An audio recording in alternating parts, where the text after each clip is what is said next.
Ce manteau en vitrine vous fait de l'œil depuis plusieurs jours, mais pourtant, vous hésitez à l'acheter.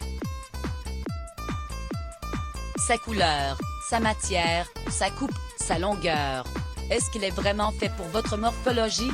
Pour répondre à cette question, voici quelques conseils. Doudoune, parka, manteau en fausse fourrure. Quel modèle est fait pour vous?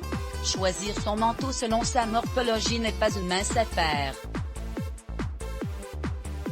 Décliné dans toutes les matières, formes et couleurs, cela peut vite devenir le parcours du combattant pour trouver le manteau qui saura nous accompagner pendant tout l'hiver. Tour d'horizon des modèles qui sauront nous mettre le mieux en valeur. Quel manteau porter en fonction de sa morphologie? À chaque morphologie, son manteau.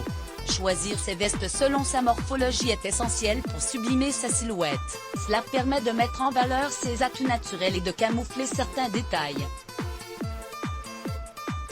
Que vous soyez taillé en V, A, 8, H ou O, vous n'allez pas vous tourner vers les mêmes modèles. Quel manteau pour les morphologies en A? La morphologie en A, dite aussi pyramidale, désigne un corps structuré en forme de triangle, avec les épaules moins larges que les hanches.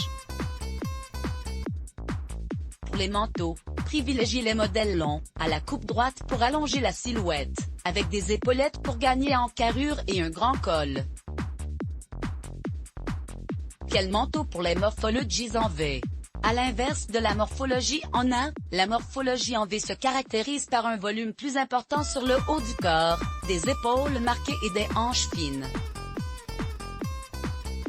Les vestes trapèzes, les blazers péplum et les manteaux boules permettront de rééquilibrer votre morphologie. Celles qui souhaitent atténuer la largeur de leurs épaules veilleront à bannir les épaulettes, les manches ballons et les manteaux trop près du corps. Quel manteau pour les morphologies en 8?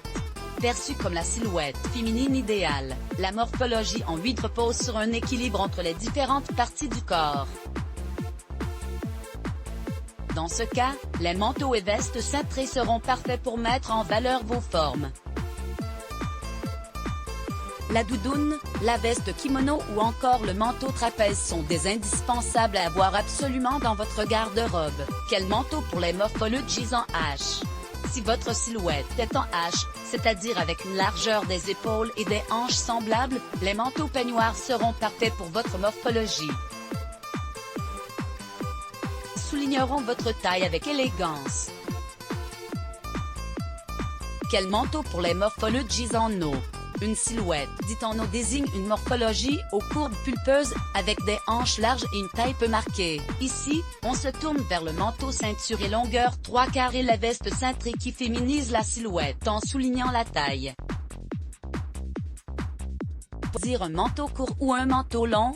Le manteau, c'est la pièce enveloppante par excellence parce qu'il doit nous protéger du froid. C'est pourquoi sa longueur doit être le premier critère de sélection. Plus on est petite, plus on se méfie des manteaux trop longs, c'est une évidence mais elle est toujours bonne à rappeler. Au-dessus du genou, c'est le bon compromis si l'on fait moins d'un m60. Sous le genou, ça colle avec la plupart des tailles. Mi-mollet, on réserve cette longueur à celles qui font plus d'un m65. Le manteau frôle le sol. Il n'est évidemment pas destiné aux plus petites, ça ne colle pas non plus pour les très grandes, qui auront l'air encore plus grandes. L'option pour ne pas se tromper, la forme caban, mi-cuisse, car elle va à tout le monde. Porter un manteau avec ou sans ceinture. La ceinture, qu'elle soit intégrée ou rajoutée, c'est toujours un bon moyen pour éviter l'effet sac. Ça peut même être l'astuce idéale si vous voulez porter du long et que vous n'êtes pas très grande. Vous pouvez aussi choisir un modèle naturellement cintré. C'est féminin et ça marque les formes avec élégance. Et retrouvez nos inspirations mode, beauté et food sur notre page Pinterest. Let's Block ADS. Why?